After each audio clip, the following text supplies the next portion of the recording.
Yo, what's good, people? Welcome to the channel where we talk about music licensing, music production, and music business. If you love any of the previously mentioned, be sure to subscribe so you can stay up to date on all my latest content and hit that bell icon so you know exactly when that new content drops. Shout out to everybody in the stream so far. Let me know where you guys are from. Let me know what you do.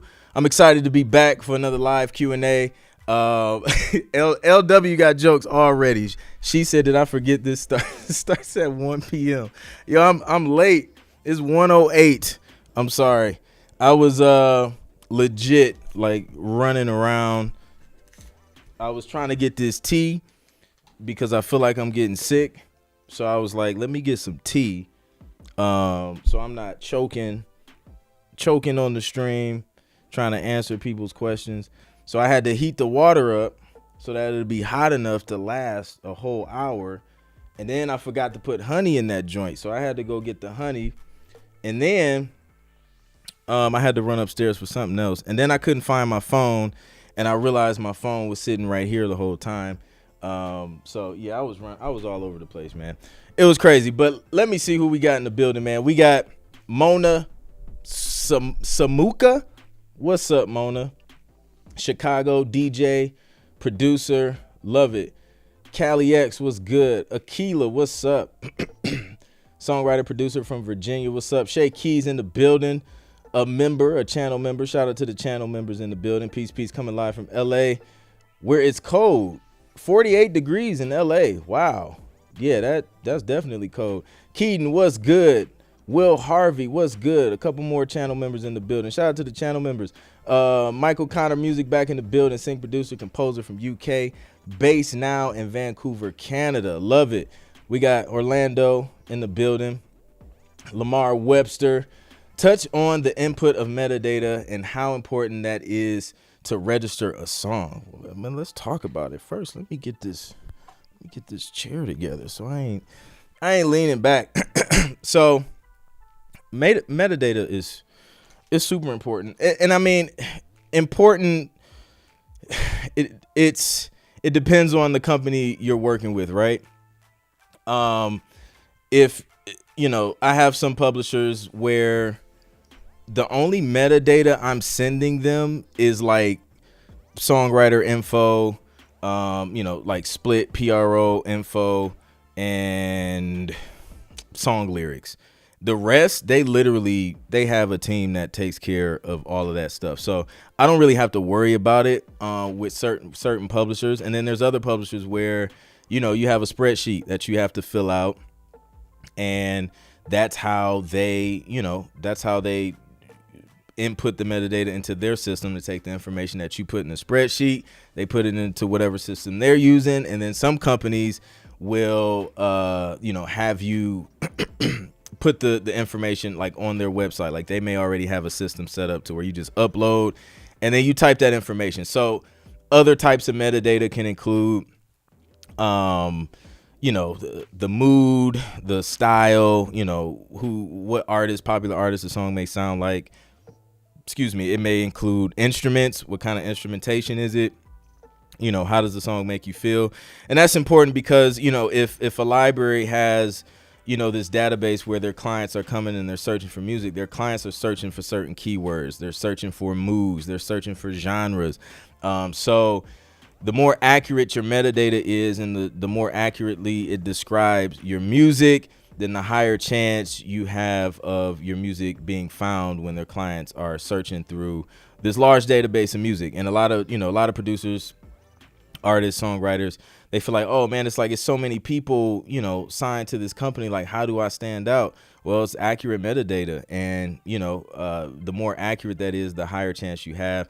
And they're going through a lot of music. Like, it's not like, a music editor is like going through this catalog of music for just a song or like a beat, instrumental, whatever you want to call it. Like, usually they're like, they need a bunch of stuff, man. Like I've shown y'all before, man. One of my cue sheets from a CSAC, from my CSAC account, like one reality show episode used like 150 pieces of music. You know what I mean? So there's like, you don't have to worry about oversaturation if you make quality music. If the 3 Ps, which I'm going to be going over this weekend during the Beats for TV Live Masterclass. By the way, if you haven't signed up for that, the link is in the description. I only have like a few VIP spots left. So if you want a VIP spot so you can get this hour-long live Q&A that I do after the 4-hour free masterclass, then get your VIP ticket. Literally, I think it may be like 2 or 3 spots left. So make sure you get it, grab it. Or you won't make it. You'll miss out on that live Q&A and some extra bonuses that's going to really help you succeed in the sync space. So the link to that is in the description.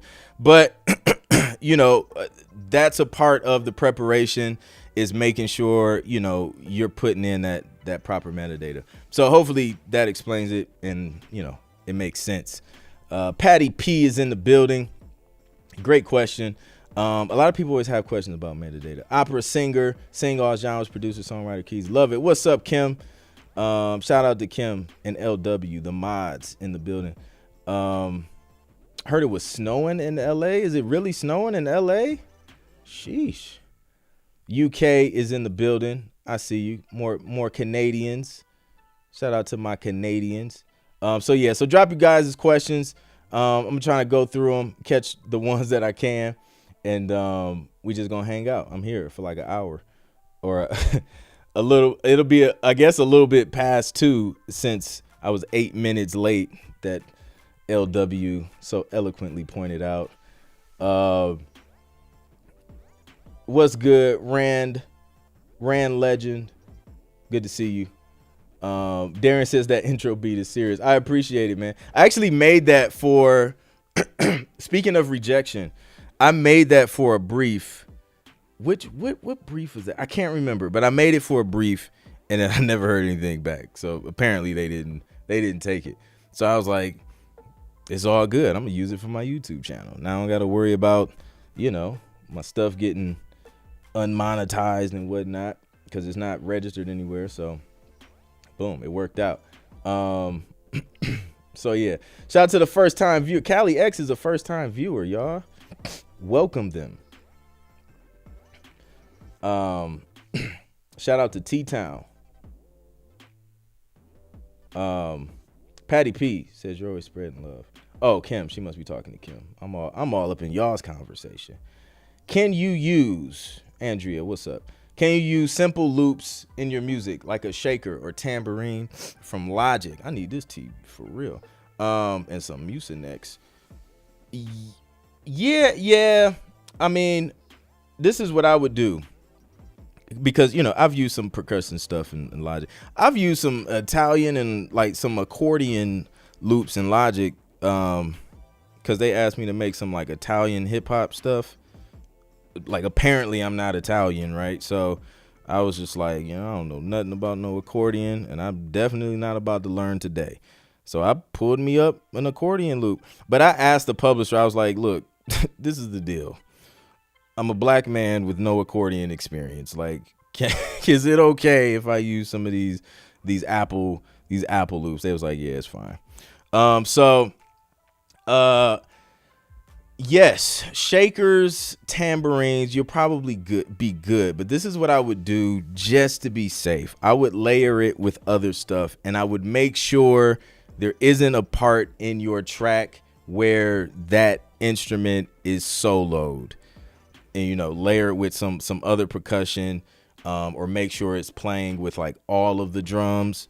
That's what I would do if you're using something like a percussion loop, tambourine kind of thing. And making sure, it's like an Apple loop or something like that. Shouldn't have any issues. Good question. All right, let's go. Music tips and reviews. What is the longest you've waited for a particular track to be placed with your music libraries? Was it months or years? Another amazing question. Because there's a very wide range. So the longest, I don't know. I mean, I'm sure there are tracks that I've done years ago in somebody's library that just hasn't gotten placed even still. That's why you got to get your numbers up, especially when you're starting out. Like you can't break into this sending 3 tracks and then not sending anything for another year. So the more tracks you send in, the higher the chance of something actually getting placed. So I'm sure there's some that still hasn't gotten placed since I started back in 2015, 13, 15, something like that. But the fastest I've had something placed was literally like 2 days, like 2 or 3 days. It was during March Madness last year, actually. I sent in a track. They hit me back. They was like, they need these edits done. They were very specific on how they wanted it edited, arranged, what section they wanted where. I was like, bet. I sat in my dining room table on my iPad. I made the edit and I sent it back in like 30 minutes. That Saturday, the track got placed. That was literally the quickest that has ever happened. I made the edit, sent it back like on a Wednesday. By Saturday, it was playing on some March Madness basketball game, halftime show or something like that. Pre-game, post-game. I don't know which one it was, but it was on one of those March Madness joints. So that was the quickest. The longest I've heard about a placement, I mean, I guess I'll say, I don't know, man, over a year that I know of. And again, I'm sure there's some stuff out there that I don't even know about. It just still hasn't gotten placed. Shay Keys. I recently created a SoundCloud playlist to pitch to libraries and agents. I haven't gotten responses yet. Should I switch to disco to be better received? Absolutely. Ditch SoundCloud for pitching playlists for TV and film. They probably seen that SoundCloud leak, bro, and was just like, nah. They was like, nah. Because it's like, sometimes you like SoundCloud start pulling up ads, like they're monetizing stuff, or if you may have to log in or something, like it's just too many barriers. They can't easily download it. Even if it's private, like it's not easy. Use something like disco.ac, use something like box.com where they can get straight to the point, listen to it. Disco is ideal just because of how it's set up. It's made by by music supervisors, so their system is just set up to be optimized for pitching for TV and film. So Disco's definitely ideal. Good question though, but yeah, definitely stay away from SoundCloud for this specific use. Marco, do you feel that when submitting music for the first time, it's better to have lyrics for your music? Not necessarily. Plenty of producers. One of the last producers that finished up my 3-month mentorship program, his first batch of submissions were instrumentals. Now he's gotten placements on ESPN, NBC, the Olympics, MLB, NHL, Golf Channel, a bunch of placements, and he started off with 10 instrumentals. So you don't need lyrics to break into this space. If you have lyrics, then do it. Like if you know how to do it, you can create a well-produced song. Do that, because now you have the full song and you have the instrumental. It's a win-win. Worst case scenario, they use the instrumental. You still get paid. You know what I mean? So if you can do both, because there's opportunities for both. If you can only do instrumentals, then start off with instrumentals. So another good question. Creation Roll Music. What's up? Let's create for the masterclass. Can we access the masterclass through the Zoom platform as well? Excuse me. No. Except. So, if you don't have a VIP ticket for the masterclass, that's this Saturday, March 4th, 10 a.m. Eastern time, you will be able to access the masterclass through the Facebook group, Beats for TV Live Facebook group, and you'll get a link for that once you register. If you are VIP, you are going to get a special link to join the VIP Q&A that we're going to have after the masterclass. So I get to see everybody's faces. Y'all get to see my face for another hour after looking at me for 4 hours straight. And we get to chop it up. I get to ask, individual questions. But for just general admission, did I say emissions? I'm thinking of, did my wife renew her tags? That just reminded me. Yeah, that's something she definitely has to do. Anyways, yes, if it's just general admission, you'll access the masterclass through the Facebook group. So good question. And shout out to everybody who's registered so far, man. It's going to be crazy. This is going to be fun. I'm looking forward to it. I haven't done a live event of my own for a minute, like a virtual event since I did the Road to 10 placements. I did one with my guy though, not too long ago, which was dope. But I'm excited to do it again and teach this stuff, man. Help you producers monetize your music. As a composer, how can we find artists that are interested in working towards getting TV placements?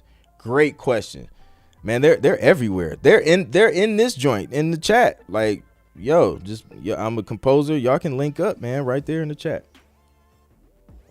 On Instagram, you can use Instagram. Like you can low key be like your own A&R, like with social media. Start searching hashtags: indie artists, indie hip hop artists, indie R&B artists, indie pop artists, indie rock soul artists. Like you can search different things, just go through different artists' profile, and if like you rock with their style, the kind of music they make, then reach out to them. Like, hey, I'm working on music for Sync.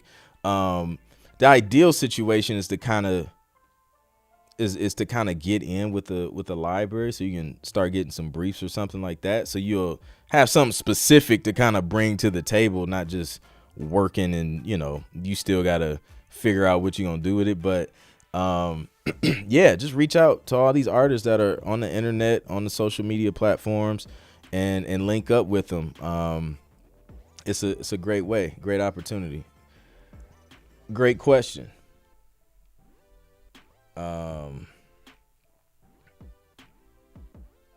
Michael Connor says, I've recognized some Apple Loops content on a HGTV show it goes to show that if you produce the right music, it will get synced. Yeah, facts. And sometimes, man, the editors and stuff, they'll throw those loops and stuff in there just to fill up space. But we don't want them to do that. We want them to use our music. I was on a call, a PMA, Production Music Association call. I'm a composer member. If you're not a member, like, I highly recommend it. And like, I'm not affiliated or anything. I'm just a member, but it's a dope community. But they pulled some data showing the percentage of production music versus the percentage of commercial music used in TV and film. And when I say commercial music, we're talking like your major artists, right? Like music that's been released as albums, as singles by, major labels and things like that. That's like what they categorize as commercial music. But production music, the music that, you and I make as independents, whether it's artists, composers, producers, whatever, it made up like over, I think it was close to like 57% of all the music in TV and film was production music. Excuse me. So that's music made by independent musicians who literally sit in their home studios all day and crank out tracks for the purpose of TV and film. And I feel like that number's growing because people have this misconception that just because, an artist is like a big artist, or, you would think that the major labels are like dominating the TV and film space with all of their music and stuff too, but it's not true. Like, we're actually the majority in this space. We're making over half of the music that you're hearing on TV and film. So you don't have to have major connections. You don't have to have major publishing deals to take advantage of some of these these dope opportunities in sync. So that was an interesting fact that I learned on the call on the PMA joint. So it was pretty dope. They're supposed to share like the graphic or whatever that they showed us. Once they put that up on the site, I'll take like a screenshot and post it on my Instagram. So if you're not following me on Instagram at ClintMusic, follow me and look out for that. I'll post it like in my stories or something. I'll post it in the community tab too on YouTube so y'all can see it.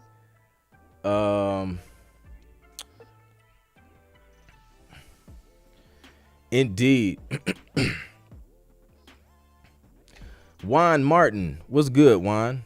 Juan says, I've been researching libraries and saw that some of them pay $200 top for licensing a track, but I've heard that there are deals that pay $2K or more for licensing. Where do you get those deals? Man, they come from all over the place. They come from music supervisors. Like, there's no like, it's so broad. There's no like specific number. And there's no way to know, like, okay, when is this company going to get this particular deal? Like, you just kind of link up with the companies, and then the deals that fall on the table are the deals that fall on the table. But a lot of times you'll see TV shows using songs and things like that where, you can hear the song as source music. My friends, APX Music, they just had a placement on an Apple TV series. And, yeah, that was... It was their music playing like in a restaurant or something. I think it was a restaurant, like a restaurant or a coffee shop or something like that. They had another placement a couple years ago, and it was the music playing in the beauty salon. So they'll use a track like that, and usually that'll pay anywhere from like $1,500 to $5K, per use. It just depends, but yeah, it just depends. Like sometimes the instrumental background stuff you hear on reality shows, a lot of times you don't see a lot of upfront money on that stuff. You may get some from a library that may pay you upfront to do it, but a lot of that is like back end royalties. So it really depends. And then obviously like your commercials, your ads and stuff like that, you're gonna have higher budgets. But yeah, just depends on what the company's working for, what their clients' needs are, and what the budget is. So yeah, I know that was like mad. It was like it didn't answer the question, but that's just how it is, man. It's like you can't say this company has all the 2K licensing fees. It's like, that company could as well. The goal is to just get in with a handful of companies so you can position yourself to take advantage when those opportunities come up. Immaculate. What's good? Excuse me. I'm going to be good next week, y'all. I'm clearing my throat a lot, but watch. I'm going to be back to 100%. I got little kids, man. I stay sick dealing with a toddler in preschool. What are some red flags to look out for on composer agreements? I just got accepted at TuneEdge, and looking at these composer agreements is like reading a foreign language. If you don't understand it, get an entertainment attorney. That's the best advice I can give you. Because y'all are not about to come back on this stream like, yo, Clint, you told me to go sign this, man. I ended up. Nope. The best, if you don't understand it, reach out to an entertainment attorney. I'm gonna have to have the latte lawyer back on. She's an entertainment attorney, really dope in this space. But yeah, if you don't understand it, just get an attorney. Red flags may vary depending on the person. Some people may see language that says in perpetuity as a red flag. Some people don't. You know what I mean? Like, so I can't give you advice and be like, oh, like signing a deal that says in perpetuity is a red flag, because it may not be, depending on the situation. Like, I don't see it as a red flag. Like, I have deals that are in perpetuity, meaning I produce a track, the library signs it, they are the publisher for that track in perpetuity. I don't care though. It's just like, I can make more music. It's only that track. You know what I mean? And if they're signing something for in perpetuity, it's because they plan on collecting royalties for me for that song, and sync fees in perpetuity, which means I get paid in perpetuity. So it's like, some people think it's bad, some people think it's not. So it depends. So that would be my advice on that. Usually, you're looking for a 50-50 kind of deal. That's fair. 50-50. Usually they're taking the 100% publisher share of back-end royalties that are paid through your PRO, and then you're keeping 100% writer share of your royalties that paid directly through your PRO. And then any upfront sync fees, usually that would be split 50-50, unless you do like a buyout where they pay you say $750 or $1,000, whatever it is. They'll pay you that upfront before it gets placed, and then they'll just say you won't participate in any more upfront sync fees. You'll only get royalties. So you'll see that sometimes too. But again, it depends on the person on whether or not that's something you want to do. All right. Royce, what's good? I've been researching but can't find any hip hop leads. Do I need to sign up with libraries? Yeah, absolutely. My VIPs for the master class is Saturday. All of them are going to get my list, my library list. It's like over 100 companies.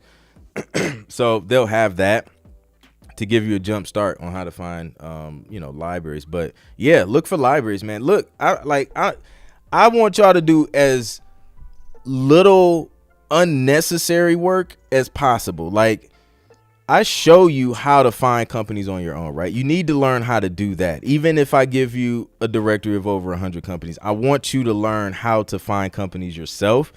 And, my Road to 10 Placement students, they all know how to do that. I show you that, and then we'll dig into that in the masterclass as well. But I want you to learn how to find them in case the companies you work with get bought out or something happens to where, you lose your contact. You can still get back on your feet and pitch some music and keep income coming in. Like, you don't want to be that guy who's like, oh yeah, like I got a placement back in 2002 and I lost contact or they got bought out. Now I don't know how to get placements anymore. You don't want to, like, I talk to producers all the time, and that's the situation. I don't want that for you. So I teach you how to find them, but if you can save time from, looking up a bunch of companies or looking up music supervisors, right?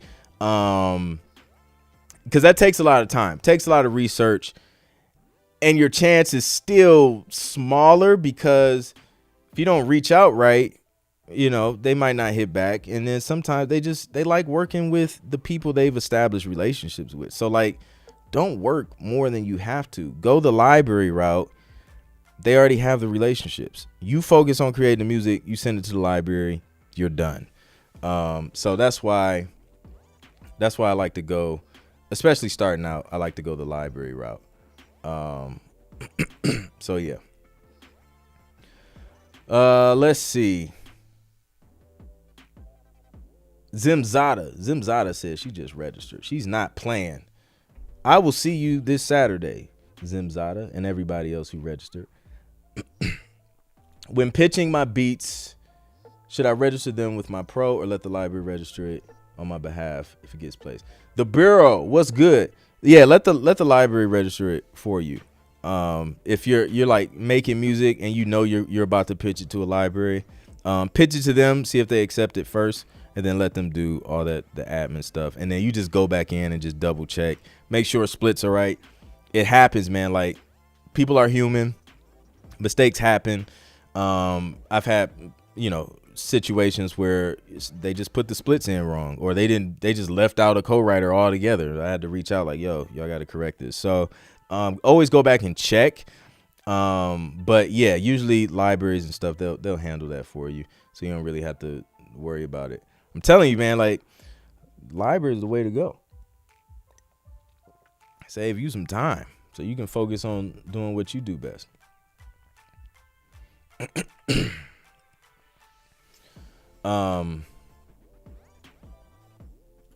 Juan Martin, do you give your music to exclusive libraries or you rather make non-exclusive deals when licensing?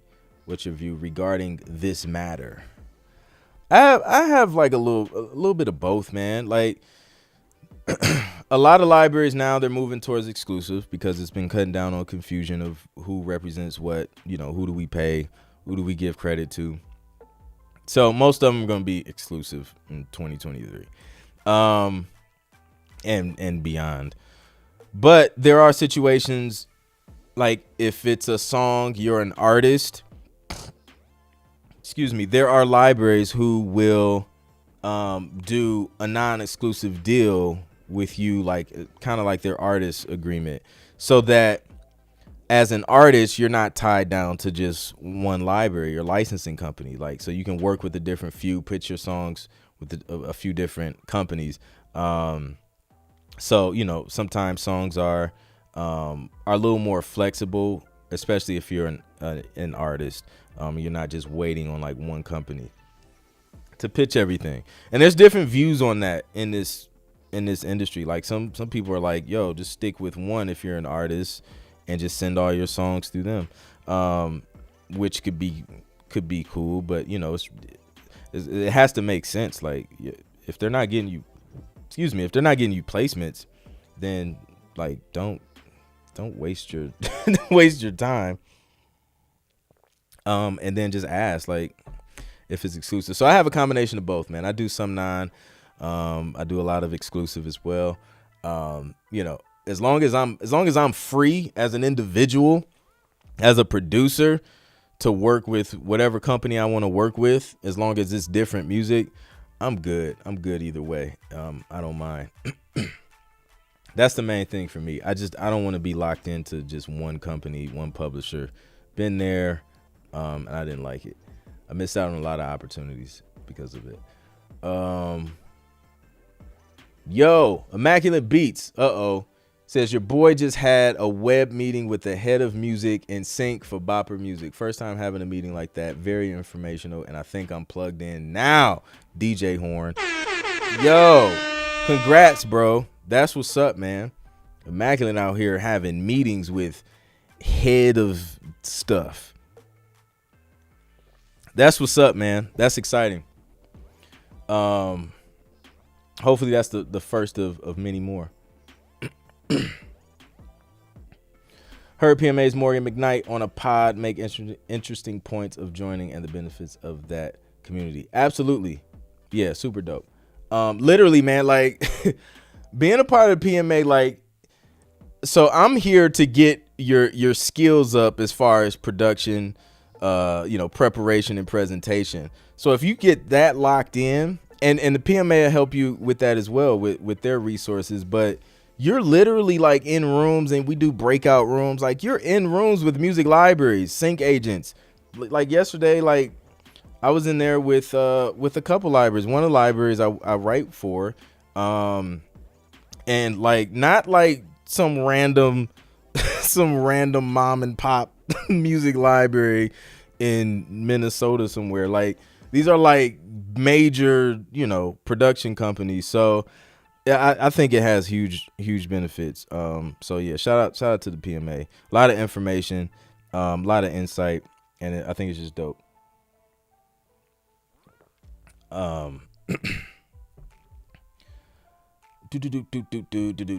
Raymond, what's up? As a producer, how should you approach to present your beats? A big name artist, you vibe with his work. And second, do you believe AI is positive for producers, sync music, or no? Would you approach to present your beats a big name artist you vibe with?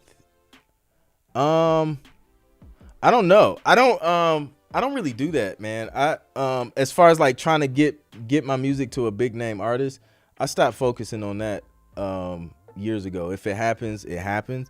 Like I still have friends in the industry where they, they'll reach out to do some things. And the only way I'm gonna touch it is if I know someone's like directly connected to the project. Like none of that random, like the random stuff. That's the only time I'll take the time to really focus on something for an artist. Cause sync is just where I live.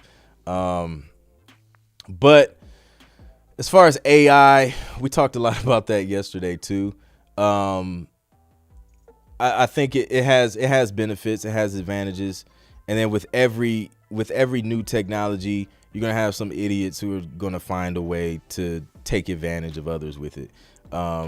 That's just the nature of it, of human beings, man. Like you got people who use it for positive, you have people who use it for evil.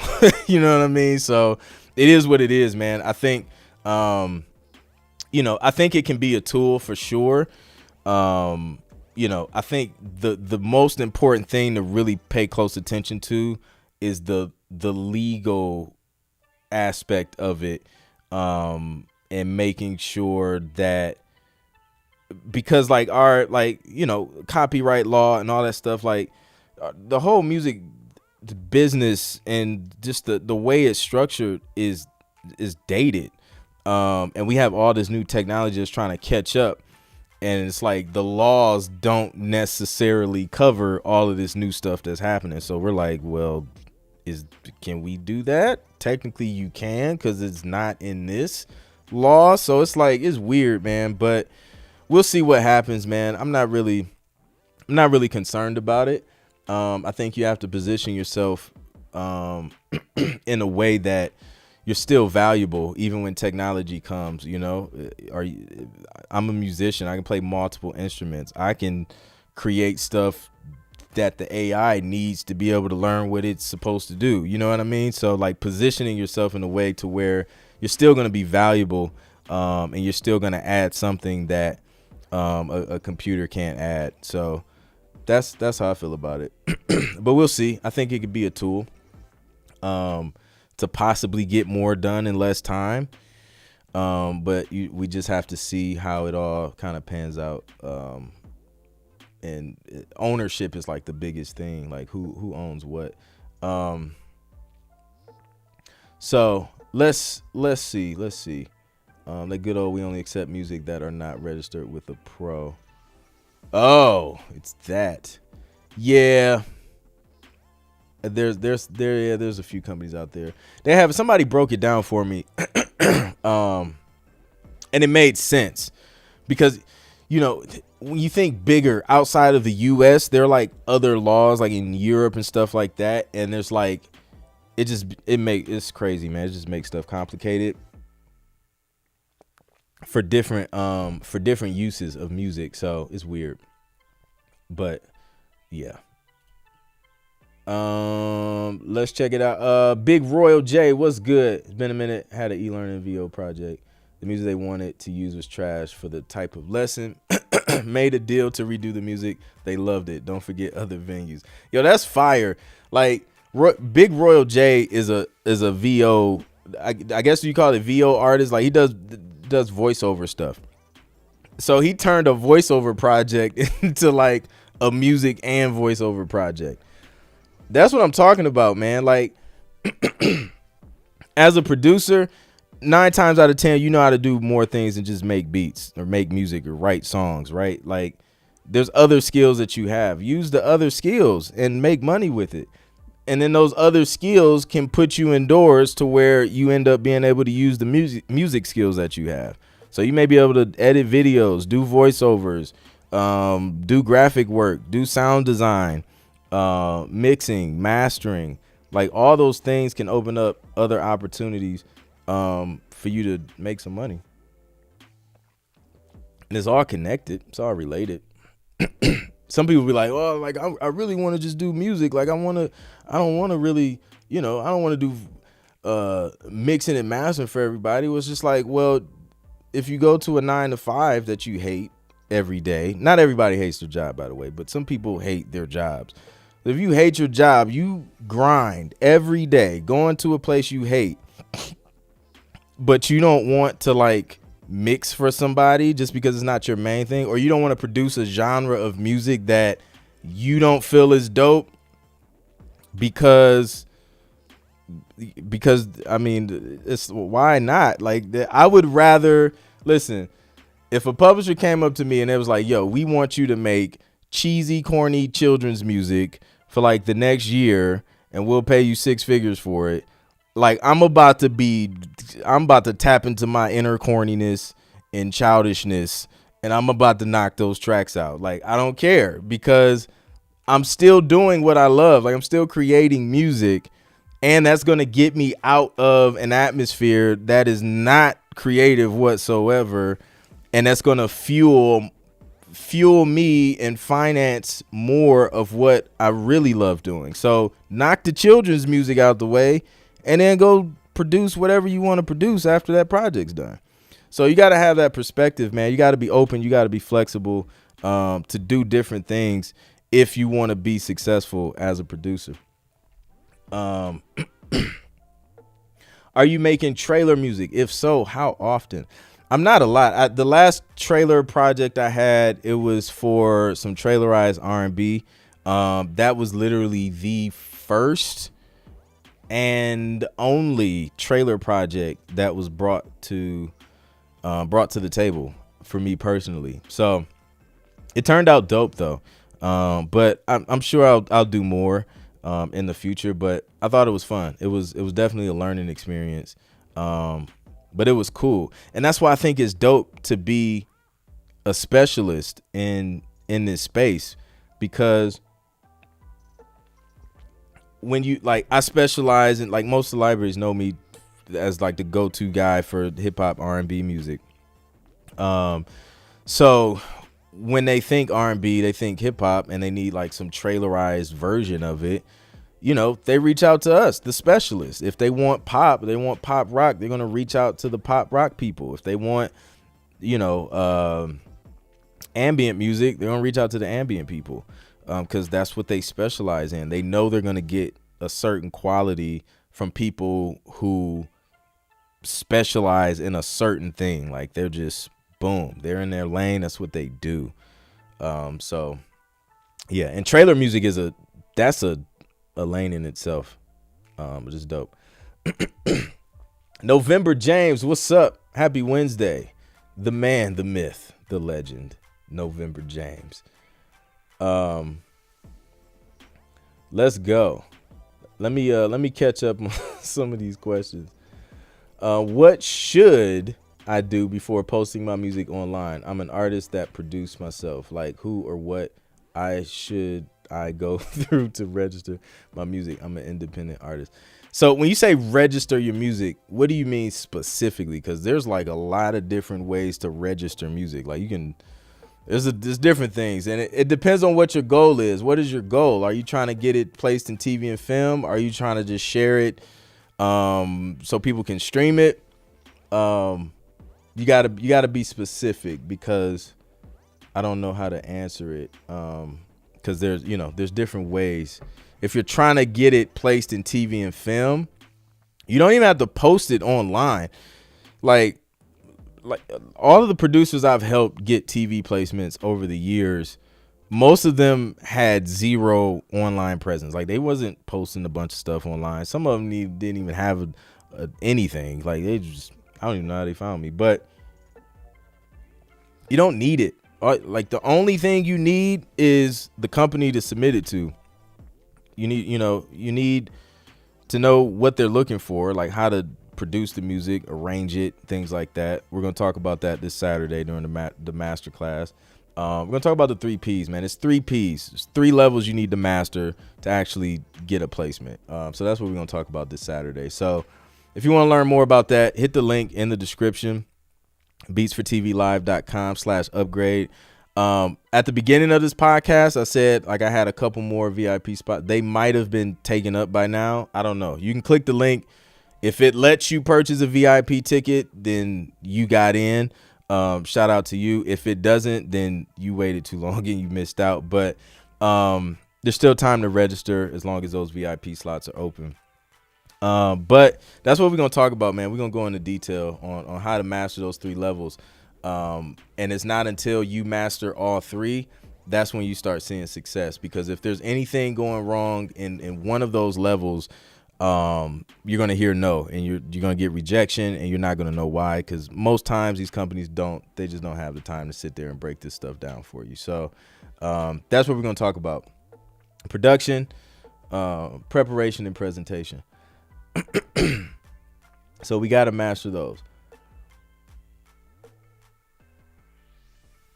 Lamar Webster, what were the brown headphones that you were using last year? I forgot the brand name. Shoot me a DM, Lamar, because the brand is not paying me to mention them in this podcast. So unless they cut a check or we do some type of agreement, I don't like to mention brands like that on here. But DM me and I'll let you know. Let me see. When you get a placement for a song, you compose the music and the artist wrote the lyrics and sang the song. When the library send paperwork, do the composer and the artist sign the paperwork? Yes, both will sign the paperwork unless you and the artist did some paperwork that says you can sign on the artist or the songwriter's behalf. So yeah, but typically, yeah, all parties involved as far as, writers and owners of that work will have to sign. That's why it's important to make sure, as I sip my tea, to make sure you have contact information for everyone involved in your music that you're pitching for TV and film. I like a buddy of mine. He was a music supervisor. He had a situation set up for this artist. It was I think it was like a $30K sync fee, and she couldn't get in touch with the producer. Guess who missed out on $30,000? Yeah, so make sure you can get in touch with your people. Get their numbers, get their emails, get their addresses, figure out what their auntie's name is. In case you gotta hunt somebody down. Listen, I ain't about to miss out on no $30K because I don't got your number or your email. That is not happening. Have you watched the new Mandalorian episode? No, I have not. I need to. You know what? I can't remember if I finished the last season. I asked my wife. My wife said we did, but I feel like she did, but I didn't because I kept falling asleep. So, like, I got to go back and I got to see if I actually finished it. But no, I have not watched the new episode. Usually we'll wait until they have like at least 3 episodes so we can kind of, binge and not have to wait too long. But no, I haven't watched it. Looking forward to it. Shout out to Mando. Juan, I got 3 tracks signed with Triple Scoop Music. Thanks to your help, dude. Now, what do you recommend doing moving forward? Pitch more music to them or try to get signed in other libraries to increase chances? First off, congratulations. Congratulations on that. That's a pretty dope library. Start loading them up, man. Especially if they're sending briefs. Even if they're not sending briefs, reach out to them. Hey, what are you needing? Like, what do you need a lot of? Or what don't you have enough of? That's another good question you can ask.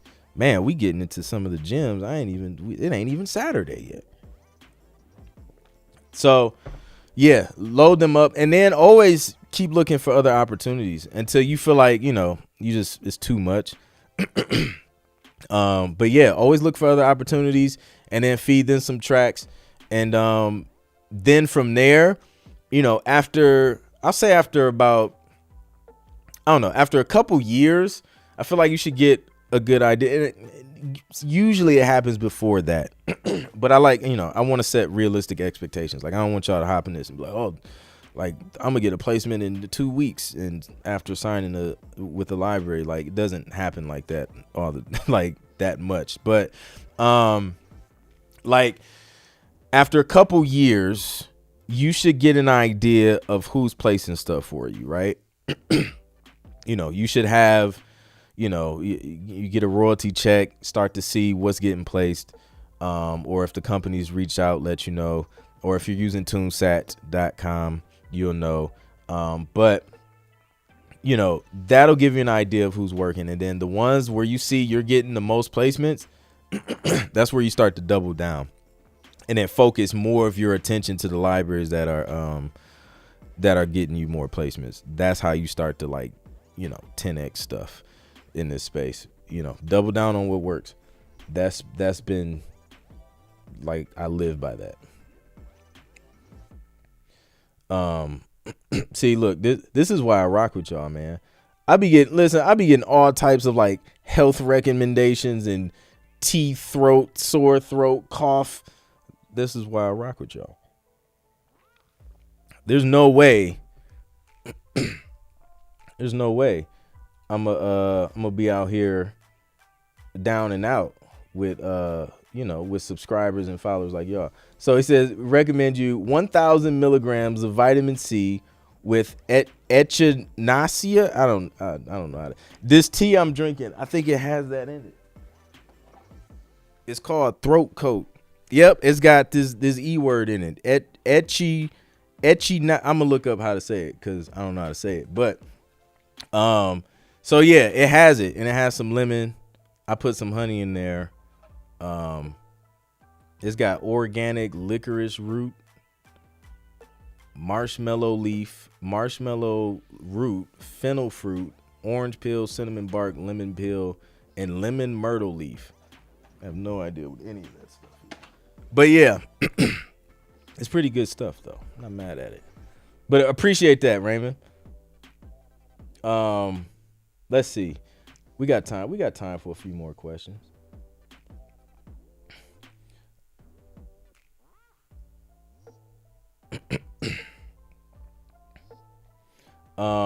All right, let me see. Let me catch up. Is there a limit? Hey, Mill, this is a good question. How many libraries should I work with? Is there a limit? There's no limit. You can work with however many you want to work with. Now, naturally, I'm gonna tell you how it works, or I'll give you my perspective on how I got started, right, and how it progressed. So for anyone who has taken my Road to 10 Placements course, that my method is reach out to 3 to 5 companies every day for 30 days. And that's what I did. So while I was still working my day job, I would just do different things to time hack. Like if I was just sitting and I wasn't, taking care of a client or anything like that, I would sit and research libraries and make a list or just shoot them an email right then and there. I had my I had links and stuff saved in my phone. So I was working while I was working. So reach out to 3 to 5 companies every day. Now that's a lot of companies. Like by the end of that, you would have reached out to quite a few libraries, right? So that's how you get that initial boost of traction, because the first step is getting a licensing deal. You know what I mean? Like you gotta link up with somebody who has the connections and who needs the music. So doing that is going to get you to the licensing deal faster versus just, casually just shooting the email out here and there and just, nonchalantly approaching the situation. No, we got to be intentional. We got to reach out to 3 to 5 companies every day for 30 days. If you ain't hear nothing back after 30 days reaching out to companies, 3 to 5 every day, there's something wrong, right? So you should hear something back. Like, I don't care if it's no, yes, you gonna hear something back after reaching out to that many people. So you're gonna have a lot of companies, you're gonna have a lot of meetings, you're gonna have options, and you may have a handful of companies that you sign deals with. Like I did licensing deals with quite a few companies starting out, but what happens is over time, some of those companies get bought out. Some of those companies just disappear. They didn't stay in business. Some companies, just, I don't know. You just don't do good with them for whatever reason. And then there's companies that you'll start to get placements with. And then those are the ones that you focus on. So by the time you kind of find this little pocket and, you're submitting and you're starting to get placements, it's going to narrow down to a handful of, maybe 5 companies that I work with on a regular basis. So, trying to work, I can't imagine trying to work with 20 different companies at once, with the deadlines and how quick they are. You're just not going to be able to do everything. So, it's going to end up being just a handful, but you can work with as many as you want, as many as you can handle. And then there's different times where you may not hear anything, get a brief from a company for, a couple months. So while they're slow, you can be doing stuff for other companies. So that's how I approached it. Start off by reaching out to a lot, and then narrow it down as you start to see who's working for you.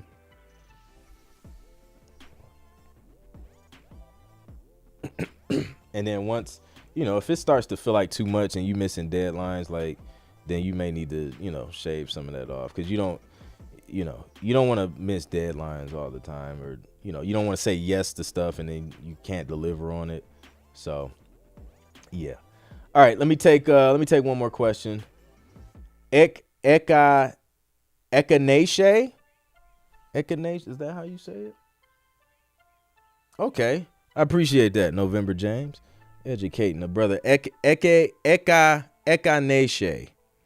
Sound African. Look at Kim Dirt. That's hilarious. She was just the breakdown of how to pronounce the T, Clint. I appreciate you, Kim, for pointing that out so I don't miss it. Oh man. All right, let me get one more question and then we gonna wrap it up, because in fact, I'm gonna tell y'all what I'm gonna do.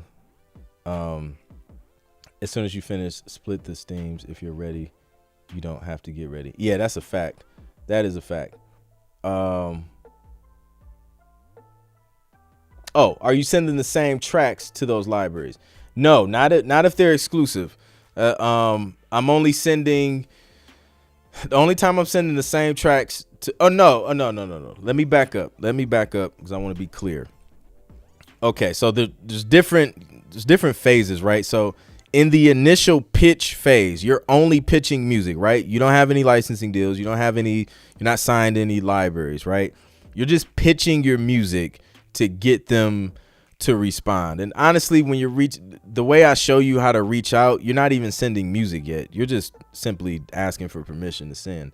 So during the pitch phase, yes, I will have a playlist of like 5 tracks, right? And I'll send that same playlist to all the companies I'm reaching out to for that first month until someone says, hey, we want to sign these.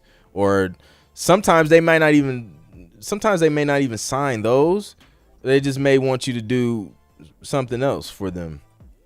But I will pitch those same tracks until they are actually signed. Once they're signed to another company, I will not share those tracks with other companies because that's just a tease. It's not right. Like don't play with people's emotions. Send them a track, they love it, and you're like, oh yeah, it's signed by somebody else. Like don't do that. So once it's signed, take it out of your playlist, put something new in there, and then keep pitching that. But yeah, great question. Glad you answered that. So dope. That's it, man. That's the joint. So make sure the link is in the bio for the masterclass this Saturday, 10 a.m. March 4th. That's where I got the 4 from. 10 a.m. Eastern. It's a 4-hour masterclass. VIPs are going to stay after those 4 hours. We're going to have an hour Q&A. We're going to hang out. And yeah, it's going to be dope. So what I am about to do, actually, though, I have a beat that I have to finish structuring out and all that stuff. I'm going to end this live. I'm going to end this podcast so that my editor can go and edit the podcast without having to cut a whole additional hour out. So I'm going to end this, but then I'm going to hop back on and go live while I finish structuring out this track that I'm working on because I have to send it to the writer by the end of this week. So I have to finish this joint today. So I'm gonna go live. So if you want to stick around and watch me do that, watch me create, watch me play all of the bad notes and all of the the for real process. Not the glamorized Instagram version where everything is played perfectly and there's no screw ups. So if you want to stick around and see that, stay on the channel. I'm gonna end this joint and then I'm gonna come back live and then we're gonna get it going. So that's it, man. I'm out. I'll catch you guys on the next one. Peace.